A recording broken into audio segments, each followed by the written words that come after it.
الحمد لله رب العالمين نحمده ونستعينه ونؤمن به ونتوكل عليه ونعوذ بالله من شرور أنفسنا ومن سيئات أعمالنا من يهده الله فلا مضل له ومن يضلل فلا هادي له وأشهد أن لا إله إلا الله وحده لا شريك له وأشهد أن محمدا عبده ورسوله أرسله بالهدى ودين الحق ليظهره على الدين كله ولو كره المشركون اللهم صل على محمد وعلى آل محمد كما صليت على إبراهيم وعلى آل إبراهيم إنك حميد مجيد أما بعد فإن خير الكلام كلام الله وخير السنن سنن محمد صلى الله عليه وسلم وشر الأمور محدثاتها وكل محدثة بدعة وكل بدعة ضلالة. أعوذ بالله من الشيطان الرجيم. بسم الله الرحمن الرحيم.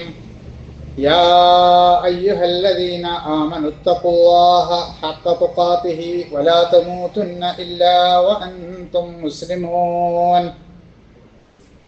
ബഹുമാന്യരായ സത്യവിശ്വാസികളെ അള്ളാഹുവിൻ്റെ തഖ്വ പുലർത്തിക്കൊണ്ട് ജീവിക്കണമെന്നും മുസ്ലിമായി കൊണ്ടല്ലാതെ മരിക്കുന്ന ഒരവസ്ഥ ഉണ്ടാവരുതെന്നും എന്നെയും നിങ്ങളെയും ഉണർത്തുകയാണ്. പ്രിയപ്പെട്ടവരെ,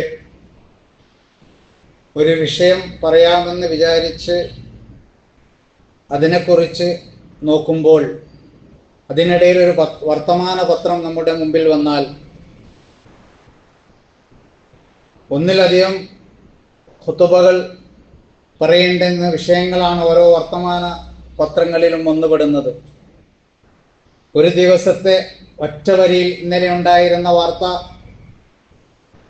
ഒരു പേരക്കുട്ടി ഒരു വയോധികയെ മർദ്ദിച്ചു കൊന്നതും, വേറൊരു മകൻ തൻ്റെ വയോധികയായ അമ്മയെ മോനെ പെറ്റ അമ്മയാണ് എന്ന് പറഞ്ഞിട്ട് പോലും കേൾക്കാതെ ചവിട്ടിക്കൊന്നതും, വേറൊരു വയോധികനെ വേറൊരു മകൻ കാലി ചവിട്ടിയൊടിച്ചതും ഒക്കെ ഉണ്ട്. ഇത് ഒറ്റ വരിയിലുള്ള വാർത്തയാണ്. അമ്മ കുട്ടിയെ എറിഞ്ഞു കൊന്നതും അതിൻ്റെ പിറകിൽ ഒരു ബന്ധുവിനെ അറസ്റ്റ് ചെയ്തതുമൊക്കെ നമ്മൾ ഇന്ന് വായിച്ച വാർത്തയാണ്.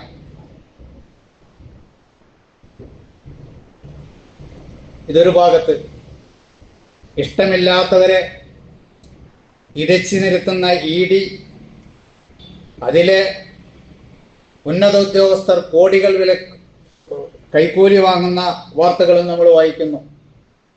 വേറൊരു ഭാഗത്ത് വഖഫും ഗസയും ഒക്കെ നമ്മളെ നൊമ്പരപ്പെടുത്തുന്നു. ഇങ്ങനെ അനവധി വാർത്തകളാണ് ഒരു വിശ്വാസിയുടെ മനസ്സിനെ നൊമ്പരപ്പെടുത്തുന്ന, ആകുലപ്പെടുത്തുന്ന വാർത്തകളാണ് നമ്മൾ വായിച്ചു കൊണ്ടിരിക്കുന്നത്.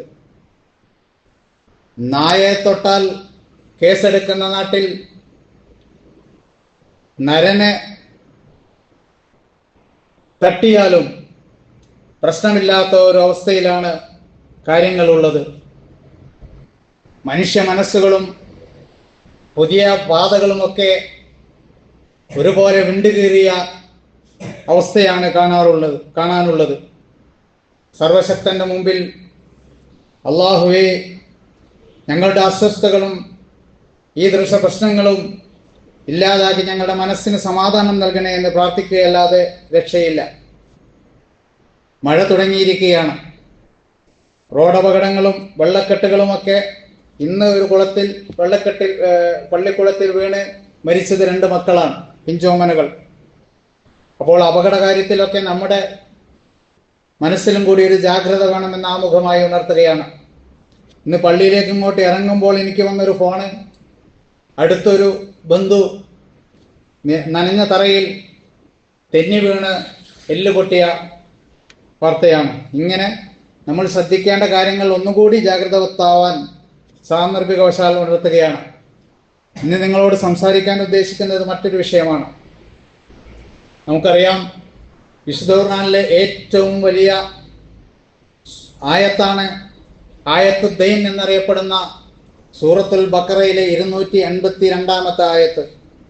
യാ അയ്യുഹല്ലദീന ആമനു ഇദാ തദായൻതും ബിദൈനിൻ എന്നുകൊണ്ട് ആരംഭിക്കുന്ന ആ ആയത്ത്, ദീർഘമായ ആയത്ത് അവസാനിക്കുന്നത് വല്ലാഹു ബികുല്ലി ശൈഇൻ അലീം എന്ന് പറഞ്ഞുകൊണ്ടാണ്. അള്ളാഹു എല്ലാ കാര്യത്തിനെ കുറിച്ചും അറിയുന്നവനാണ് എന്ന് പറഞ്ഞുകൊണ്ടാണ് ആയത്ത് അവസാനിക്കുന്നത്. ആ ആയത്തിൽ പരാമർശിക്കുന്ന വിഷയത്തെക്കുറിച്ചാണ് സംസാരിക്കാനുള്ളത്. അതിൽ പറയുന്ന കാര്യങ്ങൾ ചുരുക്കി പറയുകയാണെങ്കിൽ, നിങ്ങൾ അന്യോന്യം കടപിടാടുകൾ നടത്തുന്നതായാൽ അത് നിങ്ങൾ എഴുതി വെക്കണം. എഴുത്തുകാരൻ നീതിപൂർവം അത് എഴുതാൻ തയ്യാറാവണം. അവനെ എഴുതാൻ വേണ്ടി വിളിച്ചാൽ അവൻ വിസമ്മതിക്കരുത്. കടം വാങ്ങിയ ആളാണ് വാചകങ്ങൾ പറഞ്ഞു കൊടുക്കേണ്ടത്. അയാൾ ആ വാചകങ്ങൾ പറഞ്ഞു കൊടുക്കുമ്പോൾ അള്ളാഹുവിനെ സൂക്ഷിക്കണം. തൻ്റെ ബാധ്യതയിലൊന്നും കുറവ് വരുത്തുന്ന വിധത്തിൽ പറഞ്ഞു കൊടുക്കരുത്. ഇനി അയാൾ കാര്യശേഷിയില്ലാത്ത ആളാണെങ്കിൽ അവൻ്റെ കൈകാര്യകർത്താക്കൾ, അടുത്ത ബന്ധുക്കൾ വാചകങ്ങൾ പറഞ്ഞു കൊടുക്കണം. അവർ നീതി പാലിക്കണം. ഇതൊക്കെ എഴുതി രേഖപ്പെടുത്തിയാൽ പോരാ, 2 പുരുഷന്മാരെ നിങ്ങൾ സാക്ഷി നിർത്തണം. 2 പുരുഷന്മാർ അഥവാ ഇല്ലെങ്കിൽ 1 പുരുഷനെയും 2 സ്ത്രീകളെയും നിങ്ങൾ സാക്ഷി നിർത്തണം. ഒരുവൾക്ക് മറന്നുപോയാൽ മറ്റവളെ ഓർമ്മിപ്പിക്കാമല്ലോ. ഇടപാടുകൾ ചെറുതായാലും വലുതായാലും എഴുതി വെക്കുന്നതിലും സാക്ഷി നിർത്തുന്നതിലൊന്നും നിങ്ങൾ മടിക്കരുത്. ഇത് നിങ്ങൾക്ക് സംശയം ജനിക്കാതിരിക്കാനും സാക്ഷ്യത്തിന് കൂടുതൽ ബലം നൽകാനും അള്ളാഹുവിൻ്റെ അടുക്കൽ ഏറ്റവും നീതിപൂർവമായതും ഇങ്ങനെ ആയതുകൊണ്ടാണ്. ചില റൊക്കക്കച്ചവടങ്ങളും ഒക്കെ ഇതിൽ നിന്ന് ഒഴിവാണ്. എന്നിരുന്നാലും നിങ്ങൾ അതിനൊരു സാക്ഷി ഉണ്ടാവണം. എഴുത്തുകാരനോ സാക്ഷിയോ ഇങ്ങനെ ഒരു എഴുതിയതിൻ്റെ പേരിലോ സാക്ഷി നിർത്തുന്നതിൻ്റെ പേരിലോ ഉപദ്രവിക്കുന്ന അവസ്ഥ ഉണ്ടാവരുത്. അള്ളാഹു വ്യക്തമായി നിങ്ങളെ കാര്യങ്ങൾ പഠിപ്പിക്കുന്നത് നിങ്ങളോട് കരുണയുള്ളത് കൊണ്ടാണ്. അവനെ സൂക്ഷിക്കുക. വല്ലാഹു ബികുല്ലി ശൈഇൻ അലീം. അള്ളാഹു എല്ലാ കാര്യത്തെക്കുറിച്ചും അറിയുന്നവനാണ് എന്ന് പറഞ്ഞുകൊണ്ട് ഈ ആയത്ത് അവസാനിക്കുന്നു. തൊട്ടടുത്ത ആയത്തിൽ യാത്രയിലോ മറ്റോ ഇനി എഴുത്തുകാരനെ കിട്ടിയില്ലെങ്കിൽ നിങ്ങൾ പണയ വസ്തുക്കൾ വല്ലതും കൊടുത്തുകൊണ്ട് നിങ്ങൾ കടം വാങ്ങണം എന്നാണ്. ഈ പണയ വസ്തുവിൽ വാങ്ങി സൂക്ഷിക്കുന്ന ആൾ വിശ്വസ്തത പുലർത്തണം. അതിന് കേടുപാടുകളില്ലാതെ കൈകാര്യം ചെയ്യണം എന്നൊക്കെ തുടർന്ന് പറയുന്നു. സാക്ഷിയുള്ള ഒരാള് സാക്ഷ്യം മറച്ചു വെക്കരുത്. അങ്ങനെ സാക്ഷ്യം മറച്ചു വെക്കുന്നതിൻ്റെ മനസ്സ് പാപഭംഗിലമാണ് എന്നൊക്കെയാണ് ആയത്ത് പറയുന്നത്. ആ ആയത്തും അവസാനിക്കുന്നത് വല്ലാഹു ബിമാ തഅമലൂന അലീം. അള്ളാഹു നിങ്ങൾ പ്രവർത്തിക്കുന്നതിനെ കുറിച്ച് കൃത്യമായി അറിയുന്നവനാണ് എന്നാണ്. ഒരു വിശദീകരണവും കൂടാതെ സമൂഹത്തിന്റെ ഭദ്രമായ നിലനിൽപ്പിനും ഒരു തെറ്റിദ്ധാരണയും വഴക്കും വക്കാണവും ഈ കാര്യത്തിൽ ഇല്ലാതിരിക്കാനും ഒക്കെ കൃത്യമായിട്ടാണ് ഇസ്ലാം കടം വാങ്ങുന്ന കടത്തിന്റെ വിഷയത്തിൽ, കടമിടപാടുകളുടെ വിഷയത്തിൽ നിയമങ്ങൾ പറഞ്ഞു വെച്ചത് എന്ന് നമുക്ക് മനസ്സിലാക്കാവുന്നതാണ്. സാമ്പത്തിക ശാസ്ത്രത്തെക്കുറിച്ച് വാദോരാതെ പറഞ്ഞവരും വല്ലാതെ എഴുതിയവരുമൊന്നും ഇത്ര കൃത്യമായി ഈ കടമിടപാടുകളെ കുറിച്ച് ഒരു പരിധിയും വിട്ടുപോകാതെ പറഞ്ഞിട്ടില്ല. ഈ ആയത്തിൽ തന്നെ 3ഓ 4ഓ തവണയെ അതില് നീതിയെക്കുറിച്ചും 3 തവണയിൽ കുറയാതെ അള്ളാഹുവിനെ സൂക്ഷിക്കണമെന്നുമൊക്കെ ആവർത്തിച്ച് പറയുന്നതും നമ്മളെ ചിന്തിപ്പിക്കേണ്ടതാണ്. വിശ്വാസത്തിലും ആചാര അനുഷ്ഠാനങ്ങളിലുമൊക്കെ എങ്ങനെ കൃത്യമാവണം എന്ന് പറയുന്നതോടൊപ്പം, പഠിപ്പിക്കുന്നതോടൊപ്പം ധനമിടപാടുകളുടെ കാര്യത്തിലും നമ്മുടെ സാമൂഹ്യമായ ഇടപാടുകളുടെ കാര്യത്തിലുമൊക്കെ കൃത്യമായ വരെയാണ് ഇസ്ലാം വരച്ചു തരുന്നത്. ഇതിൽ ഓരോ വിഷയത്തെക്കുറിച്ച് നമ്മൾ വിചിന്തനം ചെയ്യുകയാണെങ്കിൽ ഏതെങ്കിലും മുമ്പ് പാളിപ്പോയാൽ അല്ലെങ്കിൽ ശ്രദ്ധിച്ചിട്ടില്ലെങ്കിൽ, നമ്മളിപ്പോൾ ഒരാളോട് കടം വാങ്ങിയാൽ കുറച്ച് കഴിഞ്ഞിട്ട് കുറച്ച് കൊടുക്കും, പിന്നെ 1 കൊല്ലം കഴിഞ്ഞാൽ ഇത് എത്രയായിരുന്നു ബാക്കിയുള്ളതെന്ന് വാങ്ങിയ ആൾക്കും കൊടുത്ത ആൾക്കും ഒക്കെ ഓർമ്മയില്ലാത്ത അവസ്ഥ ഉണ്ടാവാറുണ്ട്. അല്ലെങ്കിൽ ഒരാൾ മരിച്ചു പോയാൽ ഇതൊക്കെ കൺഫ്യൂഷൻ ഉണ്ടാക്കുന്നതും സമൂഹത്തിൽ വഴക്കുകൾ പെരുകുന്നതും വക്കാണങ്ങൾ ഉണ്ടാകുന്നതും ഒക്കെയുള്ള അവസ്ഥയാണ്. അപ്പോൾ ഒന്ന് എഴുതി വെക്കുക. ഭാവിയിൽ അത് ചെറുതാവട്ടെ വലുതാവട്ടെ സംശയം ഇല്ലാതിരിക്കാൻ അതാണ് നല്ലത്. 2 എഴുത്തുകാരൻ മാന്യതപൂർവ്വം എഴുതണം, അള്ളാഹുവിനെ സൂക്ഷിക്കണം. അവൻ എഴുത്തിന് വിളിച്ചാൽ നമുക്കറിയാം അന്നത്തെ സമൂഹത്തിലൊന്നും വല്ലാതെ എഴുത്തുകാരുണ്ടായിരുന്നില്ല. ഇതിന്റെ പ്രഥമ ഉപബോധികളുടെ നബി സല്ലല്ലാഹു അലൈഹി വസല്ലമയുടെ സമൂഹത്തിൽ വളരെ കുറച്ച് ആളുകൾക്ക് എഴുത്തും വായനയും അറിയാമായിരുന്നു. അങ്ങനെ ഒരാളെ വിളിച്ചാൽ അവൻ വിസമ്മതിക്കരുത്. 3ാമത്, ഇങ്ങനെ എഴുതിയാൽ ഉണ്ടാകുന്ന അവസ്ഥ, സാക്ഷി ഉണ്ടായാലും ഈ സാക്ഷിക്ക് കുറെ കഴിഞ്ഞാൽ എത്രയായിരുന്നു വാങ്ങിയത് ഞാൻ കണ്ടിട്ടുണ്ട്, പക്ഷേ 15,000മോ 10,000മോ എന്ന് എനിക്ക് ഓർമ്മയില്ല. ഇതൊക്കെ സാധാരണ ഉണ്ടാകുന്ന അവസ്ഥയാണ്. അപ്പോൾ എഴുതിയാൽ ആ സംശയ സാധ്യത കുറയും. വാചകം കടം വാങ്ങുന്ന ആള് പറഞ്ഞു കൊടുക്കുമ്പോൾ കൃത്യതയുണ്ടാവും. 3-ാം തീയതി തരും എന്ന് പറഞ്ഞ് കടം കൊടുക്കുന്ന ആളാണ് എഴുതി വെച്ചതെങ്കിൽ ചിലപ്പോൾ ഈ വാങ്ങുന്ന ആള് പറഞ്ഞത് 3/7 ഈ പറഞ്ഞു കൊടുത്ത ആൾ 3/6 പറയുകയാണെങ്കിൽ എനിക്ക് ഈ മാസമാണ് തരാൻ എന്ന് പറഞ്ഞതെങ്കിൽ അപ്പോൾ വാങ്ങുന്ന ആൾ പറഞ്ഞു കൊടുക്കുമ്പോൾ കൂടുതൽ കൃത്യമായി പറഞ്ഞു കൊടുക്കും. അതുപോലെ ഇത് പറഞ്ഞു കൊടുക്കുമ്പോൾ അവനിത് ഞാനൊരു ബാധ്യത ഏറ്റെടുക്കുന്നതായി അവനൊരു ബോധമുണ്ടാകുമെന്നൊക്കെ ഇതിന്റെ തഫ്സീറുകളിൽ കാണാൻ സാധിക്കും. അത് രേഖപ്പെടുത്തിയാൽ മാത്രം പോരാ, സാക്ഷികൾ അതിന് നിൽക്കുകയും അവർ കൂറുപാലിച്ചുകൊണ്ട് അത് യഥാസമയം പറയുകയും വേണം. ഇങ്ങനെ സാക്ഷിത്വത്തിന് വിളിച്ചാൽ വിസമ്മതിരിക്കുന്നു, ഓലെന്തെങ്കിലും ആയിക്കോട്ടെ, ഞാൻ അതിൽ ഇടപെട്ട് എനിക്കൊരു ഇടങ്ങറ് വരണ്ട, ഇങ്ങനെ മാറി നിൽക്കേണ്ട ഒരു അവസ്ഥയല്ല വിശ്വാസിക്കുള്ളത്. അല്ലെങ്കിൽ അങ്ങനെ ചെയ്യേണ്ടതല്ല. സ്ത്രീകളെ സാക്ഷ്യത്തിന് വിളിക്കാൻ വേണ്ടി പറഞ്ഞു. ഇത് സാമ്പത്തിക കടമിടപാട് അതുപോലെയുള്ള കാര്യങ്ങൾ പുരുഷനാണ് കൂടുതൽ കൈകാര്യം ചെയ്യുന്നത് കൊണ്ടും അവരുടെ ബ്രെയിൻ അങ്ങനത്തെ കാര്യങ്ങൾ കൂടുതൽ ഓർത്തു വെക്കാൻ പാകമായത് കൊണ്ടുമാണ് ഇവിടെ ഒരു പുരുഷനില്ലെങ്കിൽ 2 സ്ത്രീകളെ സാക്ഷി നിർത്തണമെന്ന് പറഞ്ഞത്. എന്നാൽ ഒരു സ്ത്രീയുടെ സാക്ഷ്യം പുരുഷന്റെ സാക്ഷ്യത്തെ പോലെ പരിഗണിക്കുന്ന, അല്ലെങ്കിൽ അതിനേക്കാൾ ഉപരി പരിഗണിക്കുന്ന വേറെ രംഗങ്ങളും ഇസ്ലാം സൂചിപ്പിക്കുന്നു, ഖുർആൻ സൂചിപ്പിക്കുന്നുണ്ട്, ഇസ്ലാം പറയുന്നുണ്ട്. എഴുതി വെച്ചില്ലെങ്കിലുള്ള ഒരവസ്ഥ ഈ സാക്ഷിക്ക് ഓർമ്മക്കുറവ് വരാൻ, നേരത്തെ പറഞ്ഞതുപോലെ വ്യവസ്ഥയെക്കുറിച്ചോ വേറെന്തെങ്കിലും വിശദാംശങ്ങളെ കുറിച്ചോ ഈ കൊടുത്ത ആൾക്കോ വാങ്ങിയ ആൾക്കോ ഒക്കെ അശ്രദ്ധയോ മറവിയോ വരാതിരിക്കാൻ പാകത്തിൽ ഒരു വീഴ്ചയും ഇല്ലാതാവാത്ത പാകത്തിലാണ് ഇസ്ലാം ഇത് പറയുന്നത്. ഇങ്ങനെ വ്യക്തിപരമോ സാമൂഹികമായോ ആയ എല്ലാ കടമിടപാടുകളും അത് എങ്ങനെ കൈകാര്യം ചെയ്യണമെന്ന് കൃത്യമായ മതവിധി ഇതിലൂടെ നമുക്ക് ലഭിക്കുന്നു. നമുക്ക് പാരത്രിക ജീവിതം സ്വസ്ഥമാവുന്നതിനോടൊപ്പം ഐഹിക ജീവിതവും വഴക്കും വക്കാണവും പ്രശ്നങ്ങളും അല്ലാതെ സ്വസ്ഥമായി നീങ്ങാൻ വേണ്ടിയിട്ടുള്ള കാര്യങ്ങളാണ് ഇതിലുള്ളത്. നിങ്ങളോട് താല്പര്യവും കാരുണ്യവും ഉള്ളത് കൊണ്ടാണ് അള്ളാഹു പറയുന്നത് എന്ന് ആയത്തിൽ നമുക്ക് വായിക്കാം. മുസ്ലിങ്ങൾ പറയുന്നത്, മുലകുടിക്കുന്ന ഒരു കുഞ്ഞിനോട് ഉമ്മയ്ക്കുള്ളതിനേക്കാൾ കാരുണ്യം റബ്ബിന് നിങ്ങളോടുണ്ട് എന്ന് മുഫസ്സിരീങ്ങൾ ഈ ആയത്തിന്റെ വിശദീകരണത്തിൽ പറഞ്ഞു വെക്കുന്നു. ഇനി 2-ാമത്തെ ആയത്തിൽ പറഞ്ഞത് പണയം. നമുക്കറിയാം, നബി സല്ലല്ലാഹു അലൈഹി വസല്ലം മരിച്ച അവസരത്തിൽ പോലും കുറച്ച് ധാന്യത്തിന് വേണ്ടി തന്റെ പടയങ്കി അയൽവാസിയായ ജൂതന്റെ കയ്യിൽ പണയത്തിലായിരുന്നു. അപ്പൊ പണയം വെച്ചുകൊണ്ട് അങ്ങനെ കൊള്ളക്കൊടുക്കുകൾ, അങ്ങനെ കടമിടപാടുകൾ നടത്താം. എന്നാൽ ഇന്നത്തെ പണയത്തെ കുറിച്ചല്ല കേട്ടോ പറയുന്നത്. ഇന്ന് പണയത്തിന് അത് വേറൊരു വിഷയമാണ്. ഇൻഷാ അല്ലാഹ് കടമിടപാടുകൾ വ്യാപകമായ ഒരു കാലത്താണ് നമ്മളുള്ളത്.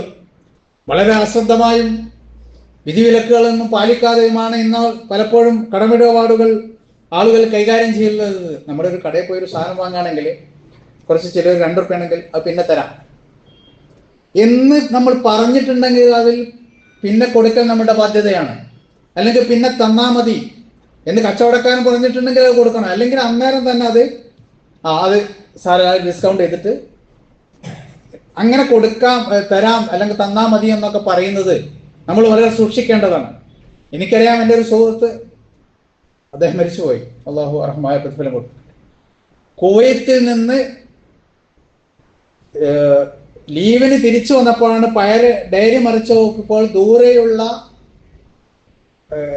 തലശ്ശേരിയുള്ള ഒരു ചെറിയ കച്ചവട സ്ഥാപനത്തിൽ 10 രൂപ കൊടുക്കാനുണ്ടെന്ന് എഴുതി വെച്ച് അദ്ദേഹം അതിനായി യാത്ര ചെയ്ത് കൊടുത്തു വിട്ടുക ചെയ്ത്. ഇന്നത്തെ പോലെ ഗൂഗിൾ പേ ഒന്നും ഇല്ലാത്തൊരു കാലത്തായിരുന്നു. അപ്പൊ ഇങ്ങനെ കൃത്യത പുലർത്തേണ്ട ആവശ്യമാണ് പറഞ്ഞു വന്നത്. നമ്മൾ വളരെ സാധാരണ പോലെ കൈകാര്യം ചെയ്യുന്ന വിഷയം അള്ളാഹു വളരെ ഗൗരവത്തോടെ കാണുകയും ഇസ്ലാം വളരെ ഗൗരവത്തിൽ നമ്മെ ഉത്ബോധിപ്പിക്കുകയും ചെയ്യുന്നുണ്ട്. 3 തവണ രക്തസാക്ഷിയായി അള്ളാഹുവിന്റെ മാർഗത്തിൽ പടവെട്ടി പൊരുതി ഷഹീദായി അള്ളാഹുവിന്റെ മുമ്പിൽ നാളെ എത്തിയാലും കടമുണ്ടെങ്കിൽ അള്ളാഹു അവന്റെ അമലുകളെ പരിഗണിക്കുകയില്ല എന്നാണ് അള്ളാഹുവിന്റെ റസൂൽ പഠിപ്പിച്ചത്. ഒരാള് ഒരിക്കൽ നബിയോട് ചോദിക്കുന്നുണ്ട്, അള്ളാഹുവിന്റെ റസൂല്, ഞാൻ വളരെ ക്ഷമയോടുകൂടി അള്ളാഹുവിൽ നിന്ന് പ്രതിഫലം മാത്രം പ്രതീക്ഷിച്ചുകൊണ്ട് തീരെ പിന്തിരിയാതെ മുന്നിട്ട് നിന്നുകൊണ്ട് ദൈവമാർഗത്തിൽ അള്ളാഹുവിന്റെ മാർഗത്തിൽ പടവരുത്തിക്കൊണ്ട് ഷഹീദായാൽ എന്റെ പാപങ്ങൾ പൊറുക്കൂലേ? അപ്പോൾ റസൂൽ പറഞ്ഞു, യെസ്, പാപങ്ങൾ പൊറുക്കും. അദ്ദേഹം പിരിഞ്ഞുപോയി. അതിനുശേഷം ചുറ്റുമുള്ള അടുത്തുള്ള സഹാബികൾ നബി സല്ലല്ലാഹു അലൈഹി വസല്ലം പറയുകയാണ്, അതെ, അവന്റെ പാപങ്ങൾ പൊറുക്കും, കടമൊഴികെ. ഇതുകൂടി ചേർത്ത് പറയാൻ ജിബ്രീൽ എന്നോട് അറിയിപ്പ് നൽകിയിരിക്കുന്നു എന്നാണ് അല്ലാഹുവിന്റെ റസൂൽ പറഞ്ഞത്. അപ്പൊ നമ്മൾ അതിന്റെ ഗൗരവമാണ് മനസ്സിലാക്കേണ്ടത്. വളരെ അത്യാവശ്യത്തിന് കടം വാങ്ങാവൂ എന്നതാണ് നമ്മൾ പാലിക്കേണ്ട ഒരു മുറ. ഉഖബത്ത് ബിൻ ആമിർ റളിയല്ലാഹു അൻഹു സഹാബിയാണ്. അദ്ദേഹം ഒരിക്കൽ മക്കളോട് വസിയത്ത് ചെയ്യുന്നുണ്ട്, മക്കളെ, നിങ്ങൾ രാത്രി തണുപ്പിന് പുതക്കുന്ന പുതപ്പ് പകല് വസ്ത്രമായി ഉപയോഗിക്കേണ്ടി വന്നാലും നിങ്ങൾ ഒരാളോട് കടം വാങ്ങരുത്. അതുപോലെ ഷാഫി റളിയല്ലാഹു അൻഹു പറഞ്ഞതായി ചില ഗ്രന്ഥങ്ങളിൽ കാണുന്നു. അദ്ദേഹത്തിന്റെ വാക്കുകളായി, നിങ്ങൾ 2 പക്ഷിത്തൂകൾ എനിക്ക് തന്നിട്ട് ഈ പ്രദേശം മുഴുവൻ വൃത്തിയാക്കണമെന്ന് പറഞ്ഞാൽ ഞാൻ അതിൽ ശ്രമിക്കും. 2 സൂചികൾ എനിക്ക് നൽകിയിട്ട് ഒരു കിണർ കുഴിക്കണമെന്ന് പറഞ്ഞാൽ ഞാൻ അതിന് ശ്രമിക്കും. പക്ഷേ ഷാഫി, നീ പോയ ഒരാളോട് കടം വാങ്ങണമെന്ന് പറഞ്ഞാൽ അതെനിക്ക് കഴിയില്ല എന്ന് ഷാഫി റഹ്മത്തുള്ളാഹി അലൈഹി പറഞ്ഞതായി നമുക്ക് വായിക്കാൻ സാധിക്കും. ഒരു ഹദീസ് നമ്മൾ എപ്പോഴും കേൾക്കാറുള്ളതാണ്. ഒരു മയ്യത്തിന്റെ മുമ്പിൽ കൊണ്ടുവച്ചു, ഇതിന് കടമുണ്ടോ എന്ന് ചോദിച്ചില്ല എന്ന് പറഞ്ഞു നബി സല്ലല്ലാഹു അലൈഹി വസല്ലം നമസ്കരിച്ചു. മറ്റൊരു മയ്യത്ത് കൊണ്ടുവരപ്പെട്ടു, ഇതിന് വല്ല കടമുണ്ടോ എന്ന് പറഞ്ഞപ്പോൾ 2 ദീനാറുണ്ട് എന്ന് പറഞ്ഞു. അപ്പോ നിങ്ങൾ അതിൽ കടത്തിൽ വല്ലതും ഉണ്ടോന്ന് അള്ളാഹുവിന്റെ റസൂൽ ചോദിച്ചപ്പോൾ 2 ദീനാറൈൻ എന്നാണ് പറഞ്ഞത്. അപ്പോ നബി സല്ലല്ലാഹു അലൈഹി വസല്ലം പറഞ്ഞു, സല്ലു അലാ സാഹിബിക്കും, നിങ്ങൾ നിങ്ങളുടെ സുഹൃത്തിന് വേണ്ടി നമസ്കരിക്കുക എന്ന് പറഞ്ഞ് നബി സല്ലല്ലാഹു അലൈഹി വസല്ലം നമസ്കരിക്കാതെ മാറി നിൽക്കുകയാണ് ചെയ്തത്. അബൂ ഖതാദ റളിയല്ലാഹു അൻഹു ഈ വിഷമം, നബി സല്ലല്ലാഹു അലൈഹി വസല്ലം മയ്യത്തിന് നിസ്കരിക്കാതൊക്കെ എന്ന് പറഞ്ഞാല് ഹാദിർ ഉണ്ടായിട്ട് അബൂ ഖതാദ റളിയല്ലാഹു അൻഹു പറഞ്ഞ, അള്ളാഹുവിന്റെ റസൂലെ, ഞാൻ വീട്ടിൽ കൊള്ളാം. അങ്ങനെ അള്ളാഹുവിന്റെ റസൂൽ മുന്നിട്ട് നിന്ന് നമസ്കരിച്ചു. അതിനുശേഷം പിറ്റേന്ന് അബൂ ഖതാദ റളിയല്ലാഹു അൻഹുവിനെ കണ്ടപ്പോൾ ദീനാറൈന്റെ കാര്യം എന്തായി എന്ന് റസൂൽ സല്ലല്ലാഹു അലൈഹി വസല്ലം, അപ്പൊ ഇന്നലെ മരിച്ചിട്ടുള്ള റസൂലെ, ഞാൻ കൊടുത്തോളാം. കാണുമ്പൊക്കെ ചോദിച്ചിട്ട് എനിക്ക് മാറി നടക്കാൻ തോന്നിയെന്ന് അബൂ ഖതാദ റളിയല്ലാഹുവിന്റെ ചരിത്രത്തിൽ പറയുന്നു. അങ്ങനെ കൊടുത്തു വീട്ടി എന്ന് പറഞ്ഞപ്പോഴാണ് നബി സല്ലല്ലാഹു അലൈഹി വസല്ലം പറഞ്ഞു, ഇപ്പോഴാണ് അദ്ദേഹത്തിന്റെ കർമ്മങ്ങൾ ഉയർത്തപ്പെട്ടത് എന്ന്. ഇങ്ങനെ കടത്തിന്റെ കാര്യത്തിൽ വളരെ ശ്രദ്ധ നമ്മൾ പുലർത്തേണ്ടതുണ്ട് എന്നാണ് പറയാനുള്ളത്. അള്ളാഹു അനുഗ്രഹിക്കട്ടെ.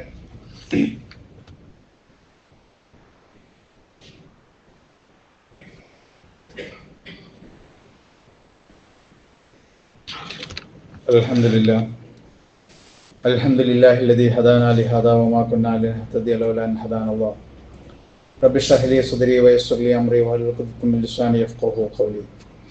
യാ അയ്യുഹന്നാസു ഊസികും സാനിയം ബിത്തഖ്വല്ലാഹ്. ഒരിക്കൽ കൂടി റബ്ബിനെ സൂക്ഷിക്കണേ എന്ന് ഉണർത്തുകയാണ്. കടത്തിന്റെ ഇസ്ലാമിക വശങ്ങളാണ് നമ്മൾ പറഞ്ഞു വരുന്നത്. ജനങ്ങളിൽ ഉത്തമൻ നന്നായി കടം വീട്ടുന്നവനാണ് എന്ന് റസൂൽ സല്ലല്ലാഹു അലൈഹി വസല്ലം പറഞ്ഞിട്ടുണ്ട്. അതുപോലെ തന്നെ അമാന്തം വരുത്തുന്നതിനെ, വൈകിക്കുന്നവനെ അവന്റെ മാന്യതയെ സ്പർശിക്കൽ. നമ്മൾ കടം കിട്ടാതായാലും ചിലപ്പോൾ അവന്റെ മാന്യതയെ ചോദ്യം ചെയ്തുകൊണ്ട് ചിലപ്പോൾ സംസാരിച്ചു പോകാറുണ്ട്. അങ്ങനെ മാന്യതയെ ചോദ്യം ചെയ്യലും, നമ്മളെങ്ങനെ സംസാരിക്കണമെന്നല്ല, അങ്ങനെ ചോദ്യം ചെയ്യലും നിയമപരമായി കേസ് കൊടുത്തുകൊണ്ടോ ഒക്കെ അവനെ ശിക്ഷിക്കലും ഒക്കെ അനുവദനീയമാണ് എന്ന് റസൂൽ സല്ലല്ലാഹു അലൈഹി വസല്ലം പറഞ്ഞിട്ടുണ്ട്. സൂറത്തു നിസായിൽ 4-ാമത്തെ സൂറത്തിൽ 11-ാമത്തെ വചനത്തിൽ അനന്തര സ്വത്തിന്റെ നിയമവും ഒക്കെ ഇങ്ങനെ പറഞ്ഞു വന്ന് അതിന്റെ വിഹിതവും ഒക്കെ വിവരിച്ച ശേഷം അതിൽ പറയുന്നത് വസിയ്യത്തും കടവും ഉണ്ടെങ്കിൽ അത് കഴിച്ചിട്ടാണ് ബാക്കി അയാളുടെ സ്വത്തുള്ളത്, അതാണ് ഓഹരി വെക്കേണ്ടത് എന്ന് പറയുന്നു. അവിടെയും കടമുണ്ടെങ്കിൽ അത് പരിഹരിക്കേണ്ടതിന്റെ പ്രാധാന്യമാണ് പറയുന്നത്. മയ്യത്ത് നമസ്കാരത്തിന് മുമ്പ് നമ്മൾ സാധാരണ ഇപ്പൊ കേൾക്കാണ്ട് വല്ല കടമിടപാടും ഇദ്ദേഹത്തുമായിട്ട് വല്ല സാമ്പത്തിക ഇടപാടുണ്ടെങ്കിൽ മക്കള് നാള് എടുക്കും എന്നൊക്കെ പറഞ്ഞിട്ട് കൊണ്ട് നമ്മൾ കേൾക്കാറുണ്ട്. ഇത് നമ്മൾ എഴുതി വെച്ചാലാണ് കൃത്യമായി പാലിക്കാൻ പറ്റുക. അല്ലെങ്കിൽ ഒരാൾ വന്നിട്ട് ഇത്ര കടമുണ്ട്, അല്ലെങ്കിൽ തരാനുണ്ട്, കൊടുക്കാനുണ്ട് എന്നൊക്കെ പറഞ്ഞാൽ നമുക്കറിയില്ലല്ലോ. മരിച്ച ആൾക്ക്, കടം വാങ്ങുന്ന ആൾക്ക് അല്ലെങ്കിൽ കടം കൊടുക്കുന്ന ആൾക്ക് ഇത് ഒരു ഡയറി നോക്കിയാൽ, മറിച്ചു നോക്കിയാൽ ഇന്ന സമയത്ത് ഇന്ന ആൾക്ക് ഇത്ര കടം കൊടുത്തിട്ടുണ്ട് എന്ന് മനസ്സിലാക്കാൻ പറ്റുന്ന വിധത്തിൽ അത് കൈകാര്യം ചെയ്യണം. കടം വീട്ടാൻ ധൃതി കാണിക്കണമെന്ന് റസൂൽ സല്ലല്ലാഹു അലൈഹി വസല്ലം പറഞ്ഞു. വൈകിക്കുന്നവൻ ലാല്യമാണ്, അക്രമിയാണ് എന്നാണ് റസൂൽ സല്ലല്ലാഹു അലൈഹി വസല്ലം പറഞ്ഞത്. ഇബ്നു ഹജർ അൽ ഹൈതമി റഹ്മത്തുള്ളാഹി അലൈഹി പറയുന്നത്, കടം വീട്ടാൻ പാകമുണ്ടായിട്ട് അത് വീട്ടില്ലാത്തവൻ വൻപാപമാണ് ചെയ്യുന്നത് എന്നാണ്. ഒരാൾ തമാശയായിട്ട് പറഞ്ഞിട്ടുണ്ട്, ഞാൻ കടം കൊടുക്കൂല, വെറുതെ എന്തിനാണ് ഒരു സുഹൃത്തിനെ ഇല്ലാതാക്കി ഒരു ശത്രുവിനെ നേടുന്നത് എന്നാണ്. ഒരു സുഹൃത്തിന് കടം കൊടുത്താൽ അതൊരു ശത്രുവിനെ നേടിത്തരുന്ന അവസ്ഥയാണുള്ളത്. ഇങ്ങനെ കുടുംബം അകലാനും പ്രശ്നങ്ങളും ഒക്കെ നമ്മൾ സാധാരണ കാണുന്നതാണ്. കടം വീട്ടാതെ മരിച്ച ഒരാളെ പറ്റി അള്ളാഹുവിന്റെ റസൂൽ പറയുന്നത് അവൻ അവന്റെ കടം കൊണ്ട് ബന്ധിതനാണ്. നിങ്ങളിൽ ആരെങ്കിലും സൗകര്യമുള്ളവർ അതുകൊണ്ട് അവനെ വീട്ടി സൗകര്യപ്പെടുത്തുക എന്നാണ്. റസൂൽ സല്ലല്ലാഹു അലൈഹി വസല്ലം തന്നെ പിൽക്കാലത്ത് ബൈത്തുൽ മാലിലൊക്കെ പണം വന്നു ചേർന്നപ്പോൾ കടമായി മരിച്ച ആളുകളുടെ കടം അദ്ദേഹം നബി സല്ലല്ലാഹു അലൈഹി വസല്ലം വീട്ടാറുണ്ടായിരുന്നു എന്നാണ് പറയുന്നത്. കടം ഉള്ള അവസ്ഥയിൽ മരണപ്പെട്ടാൽ സ്വർഗത്തിൽ പ്രവേശിക്കില്ല എന്ന് അള്ളാഹുവിന്റെ റസൂൽ പറഞ്ഞിട്ടുണ്ട്. നബി സല്ലല്ലാഹു അലൈഹി വസല്ലം സ്ഥിരമായി കടത്തിൽ നിന്ന് ശരണം തേടാറുണ്ടായിരുന്നു. അനസ് ഇബ്നു മാലിക് റളിയല്ലാഹു അൻഹു പറയുന്നു, അന്ന റസൂലുള്ളാഹി സ്വല്ലല്ലാഹു അലൈഹി വസല്ലം കാന യദൂ ബിഹാദിഹിൽ കലിമാത്ത്, ഈ വാചകങ്ങൾ പറഞ്ഞുകൊണ്ട് അള്ളാഹുവിന്റെ റസൂൽ ശരണം തേടാറുണ്ടായിരുന്നു. അല്ലാഹുമ്മ ഇന്നി അഊദുക മിനൽ അലബത്തിദ് ദൈൻ വലബത്തിൽ അദുവി വശിമാതത്തിൽ അദാ, കടം അധികരിക്കുന്നതിൽ നിന്ന്, ശത്രുക്കൾ വർദ്ധിക്കുന്നതിൽ നിന്ന്, ശത്രുക്കൾ സന്തോഷിക്കുന്ന അവസ്ഥ ഉണ്ടാവുന്ന നിന്നൊക്കെ അള്ളാഹുവേ ഞാൻ നിന്നെ അല്ലാഹുമ്മ ഇന്നി എന്ന് പറഞ്ഞുകൊണ്ടാണ് റസൂൽ സ്വന്തം കാര്യത്തിലാണ് അതിൽ ഇതിനെ തേടുന്നത്, കാവലിനെ തേടുന്നത് എന്ന് നമ്മൾ മനസ്സിലാക്കണം. മറ്റൊരു ഹദീസിൽ കടം കൊണ്ട് തല താഴ്ത്തുന്ന അവസ്ഥ, മുതുക് വളയുന്ന അവസ്ഥ ഉണ്ടാവരുത് എന്ന് പ്രാർത്ഥിക്കുന്നുണ്ട്. ശത്രുവിന്റെ കീഴിൽ അമർന്നു പോകുന്ന അവസ്ഥ, ശത്രു ചിരിക്കാൻ അവസ്ഥ ഉണ്ടാവുന്നതിൽ നിന്നൊക്കെ അള്ളാഹുവിന്റെ റസൂൽ കാവലിനെ ചോദിക്കുന്നുണ്ട്. മറ്റൊരു ഹദീസിൽ കാണാവുന്നത് ബാധ്യതകൾ വർദ്ധിക്കുന്നതിൽ നിന്നും കുറ്റകൃത്യങ്ങൾ ചെയ്തു പോകുന്നതിൽ നിന്നും അള്ളാഹുവെ എനിക്ക് കാവൽ തരണേ എന്ന് റസൂൽ സല്ലല്ലാഹു അലൈഹി വസല്ലം. അപ്പോൾ സഹാബികൾ ചോദിച്ചു, ഒരു സഹാബി ചോദിക്കുകയാണ്, അള്ളാഹുവിന്റെ റസൂൽ നിങ്ങൾ എന്താണ് എപ്പോഴും ഇങ്ങനെ കടത്തിൽ നിന്ന് ശരണം തേടുന്നത്? അപ്പൊ റസൂലിന്റെ മറുപടി, ഇന്ന റജുല ഇദാ ഗരിമ ഹദ്ദസ വകദബ, അവൻ വാഗ്ദത്തം ലംഘിച്ചു പോകും. കടത്തിൽപ്പെട്ടാൽ വാഗ്ദത്തം ലംഘിച്ചു പോകും, കളവ് പറഞ്ഞു പോകും. നാളെ തരാം, എനിക്ക് ഒരാൾ തരാമെന്ന പൈസ തരാനുണ്ടായിരുന്നു, അയാൾ ഇന്ന് തരാമെന്നായിരുന്നു പറഞ്ഞു, അയാൾ നാളെ വരുമെന്ന് പറഞ്ഞു, അടുത്ത ആഴ്ച തരാം. ഇങ്ങനെ എത്ര മാറ്റി പറയുന്നു. അതുകൊണ്ട് നമ്മൾ ആ കാര്യത്തിൽ വേണ്ട ജാഗ്രത പുലർത്തണം. മനുഷ്യൻ സമൂഹ ജീവിയാണ്. അവൻ പലപ്പോഴും കടം വാങ്ങേണ്ടി വരും. ചിലപ്പോഴൊക്കെ അതിൻ്റെ അത്യാവശ്യം ഉണ്ടാവും. പക്ഷേ പല ആവശ്യങ്ങളും അനാവശ്യങ്ങളും ആവശ്യങ്ങൾ അത്യാവശ്യങ്ങളുമായ ഒക്കെ തോന്നിക്കുന്ന ഒരു കാലത്താണ് പലപ്പോഴും നമ്മൾ കടം വാങ്ങി പോകുന്നത്. എപ്പോഴും നമ്മൾ ആലോചിക്കേണ്ടത് കൊടുക്കുന്ന കൈയാണ് വാങ്ങുന്ന കൈയിനേക്കാൾ ഉത്തമമെന്ന് റസൂൽ സല്ലല്ലാഹു അലൈഹി വസല്ലം പറഞ്ഞിട്ടുണ്ട്. ആ ഓർമ്മ നമ്മൾ ഉണ്ടാവണം. ഒരു സൗകര്യം നമ്മളില്ലാത്തപ്പോൾ, നമുക്ക് സാമ്പത്തിക സൗകര്യമില്ലെങ്കിൽ അത് വാങ്ങുന്നതിന് മുമ്പ് ഉൻദുറു അലാ മൻ അസ്ഫല മിൻകും വലാ തൻദുറു ഇലാ മൻ ഫൗഖിക്കും, നിങ്ങൾ നിങ്ങളുടെ താഴെയുള്ളവരിലേക്ക് നോക്കുക, മേലെയുള്ളവരിലേക്ക് നോക്കരുത്. അള്ളാഹുവിന്റെ അനുഗ്രഹങ്ങളെ കുറിച്ച് ഓർമ്മിക്കാൻ നിങ്ങൾക്ക് അതാണ് നല്ലത് എന്തൊക്കെ റസൂൽ സല്ലല്ലാഹു അലൈഹി വസല്ലം പറഞ്ഞിട്ടുണ്ട്. ഇങ്ങനെ നമ്മളെ കൊടുക്കുന്ന അവസ്ഥയിൽ നിന്ന്, ഈ കടത്തിന്റെ കാര്യത്തിൽ നമ്മളെ കൊടുക്കുന്ന ഒരവസ്ഥ ഉണ്ടാവുന്നത് വിശ്വാസി സൂക്ഷിക്കേണ്ടതാണ്. ഇനി ഇതൊക്കെ പറഞ്ഞെടുത്ത് കടം കൊടുക്കുവാൻ റസൂൽ സല്ലല്ലാഹു അലൈഹി വസല്ലം പ്രോത്സാഹിപ്പിക്കുന്നുണ്ട്. ഹസന എന്ന് ഖുർആൻ പറയുന്നു. അള്ളാഹുവിന് ഉത്തമമായ കടം, എല്ലാ കടം കൊടുക്കുന്നവൻ ആരുണ്ട് എന്നാണ് അള്ളാഹുവിന്റെ ചോദ്യം. എല്ലാ നല്ല കർമ്മങ്ങളും സദഖകളും ഒക്കെ അതിൽപ്പെടും.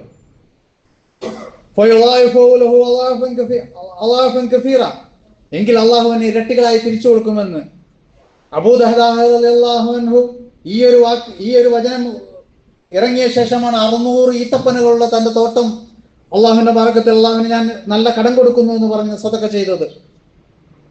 സൂറത്തുൽ ബഖറയിൽ 280-ാമത്തെ വചനത്തിൽ അള്ളാഹു പറയുന്നത് ഞെരുക്കമുള്ളവന്, കടം വാങ്ങിയ ഒരാള്, അയാൾക്ക് ഞെരുക്കമുണ്ട്, അവന് അവധി നൽകണമെന്നാണ്. ഒരു സൗകര്യമാൻ ഉണ്ടാവുന്നതുവരെ കാത്തിരിക്കണം. ധർമ്മമായി വിട്ടുകൊടുക്കാൻ സൗകര്യമുള്ളവർ അങ്ങനെ ചെയ്യണം. നിങ്ങൾ അങ്ങനെ വിട്ടുകൊടുക്കുകയാണെങ്കിൽ അതാണ് നല്ലത്. ഒരിക്കല് മുഹമ്മദ് ബിൻ ഖവാഫ് ഒരു കടക്കാരനെ ചെയ്തി അവന്റെ വീട്ടിലെത്തി.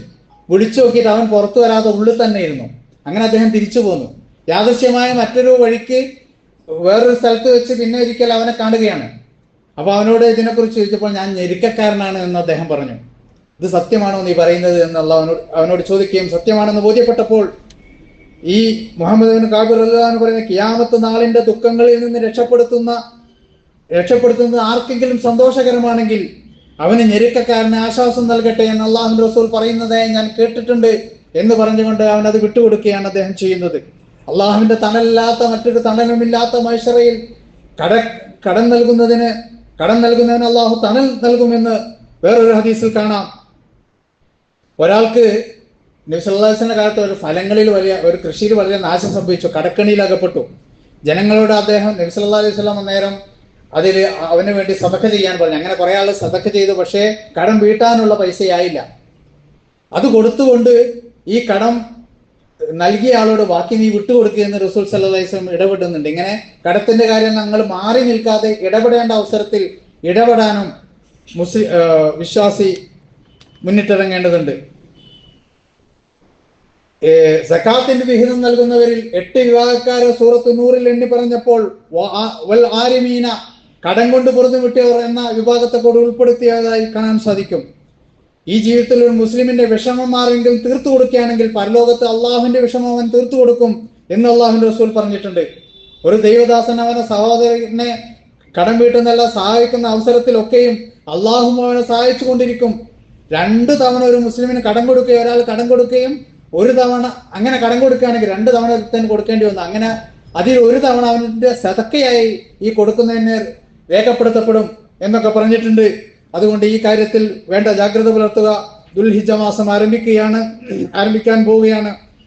ഏറ്റവും പ്രധാനപ്പെട്ട വൽ ഫജ്ർ വലയാലിൻ നശ്ർ എന്ന അള്ളാഹു സത്യം ചെയ്യാൻ എണ്ണിയ ഈ 10 ദിവസങ്ങൾ ദുൽഹിജ്ജയിലെ 10 ദിവസങ്ങളാണ് എന്നാണ് പറയുന്നത്. അതിൽ അമലുസാലിഹാത്ത് ഏത് വിധേനയുള്ള അമലുസാലിഹാത്തും വർദ്ധിപ്പിക്കേണ്ടതുണ്ട്. നോമ്പടക്കം 9 അങ്ങനെ ജിഹാദിനേക്കാൾ പുണ്യമുള്ള സൽക്കർമ്മങ്ങളാണ് ഈ ദിവസങ്ങൾ ചെയ്യുന്നത് എന്ന് റസൂൽ സല്ലല്ലാഹു അലൈഹി വസല്ലം ഓർമ്മപ്പെടുത്തിയിട്ടുണ്ട്. നല്ല വിധത്തിൽ കർമ്മങ്ങൾ ചെയ്യാൻ അള്ളാഹു നമ്മെ സഹായിക്കുമാറാവട്ടെ. അള്ളാഹുവെ, നിന്റെ ദീൻ യഥാവിധി പുലർത്തുന്നവരിൽ ഞങ്ങൾ ഉൾപ്പെടുത്തണമേ. അസീസുൽ ജബ്ബാറുമായ നാഥ, ഞങ്ങൾക്ക് ഐശ്വര്യവും പ്രതാപവും സമാധാനവും നൽകണമേ. റബ്ബേ, ഞങ്ങൾ അനുഗ്രഹമായ മഴ വർദ്ധിപ്പിക്കണമേ. കെടുതികൾ അകറ്റണമേ. റബ്ബേ, അഴിമതികളും കൈക്കൂലിയുമൊക്കെ കോടികളായി ഈടിയിൽ പോലും പെരുക്കുന്ന ഈ കാലത്ത് ഈ അസ്വസ്ഥതകളിൽ നിന്നൊക്കെ വിശ്വാസികളെ നീ മോചിപ്പിക്കണേ തമ്പുരാനെ. ഈ ജീവിതത്തിൽ സ്വസ്ഥയും സമാധാനവും പരലോക വിജയവും ഈ ജീവിതത്തിൽ സ്വസ്ഥവും സമാധാനവും പരലോക വിജയവും ഞങ്ങൾക്ക് നീ നൽകണമേ. പഠനത്തിലും തൊഴിലിലും ഒക്കെ ഞങ്ങൾക്ക് ബർക്കത്ത് നൽകണമേ. SLC +2 ഒക്കെ കഴിഞ്ഞ് കൂടുതൽ ഉന്നത രൂപത്തിലേക്കുള്ള പഠനത്തിൽ കുട്ടികൾ ശ്രദ്ധിക്കുന്ന, അല്ലെങ്കിൽ മറ്റു ക്ലാസ്സുകൾ ചെറിയ ക്ലാസ്സുകളേക്കാളും ഉയർന്ന ക്ലാസ്സുള്ളവർക്ക് നല്ല പഠനവും നല്ല ഏറ്റവും ഉത്തമമായ പഠന മേഖലയും ഒക്കെ തിരഞ്ഞെടുക്കാൻ അള്ളാഹു ബർക്കത്ത് ചെയ്യുമാറാവട്ടെ. ഹറാമായ ഒരു ധനവും നമ്മിൽ പെടാതെ ഹലാലായ ധനം കൊണ്ട് ജീവിക്കുന്ന, ഉള്ളതിൽ സംതൃപ്തിപ്പെടുന്നവരിൽ അള്ളാഹു നമ്മൾ ഉൾപ്പെടുത്തുമാറാവട്ടെ. കടബാധ്യതയോടെ മരിക്കുന്ന ഒരവസ്ഥ നമുക്കില്ലാതിരിക്കട്ടെ. ഫലസ്തീനിലും ഗസയിലും ഒക്കെയുള്ള എല്ലാ ദുരിതങ്ങളെയും അള്ളാഹു തീർക്കുമാറാവട്ടെ. اللهم اغفر للمؤمنين والمؤمنات والمسلمين والمسلمات الأحياء منهم والأموات إنك مجيب الدعوات يا قاضي الحاجات. اللهم أجرنا من النار، اللهم أجرنا من النار، اللهم أجرنا وأجر والدينا من النار. ربنا هب لنا من أزواجنا وذرياتنا قرة أعين واجعلنا للمتقين إماما. ربنا آتنا في الدنيا حسنة وفي الآخرة حسنة وقنا عذاب النار.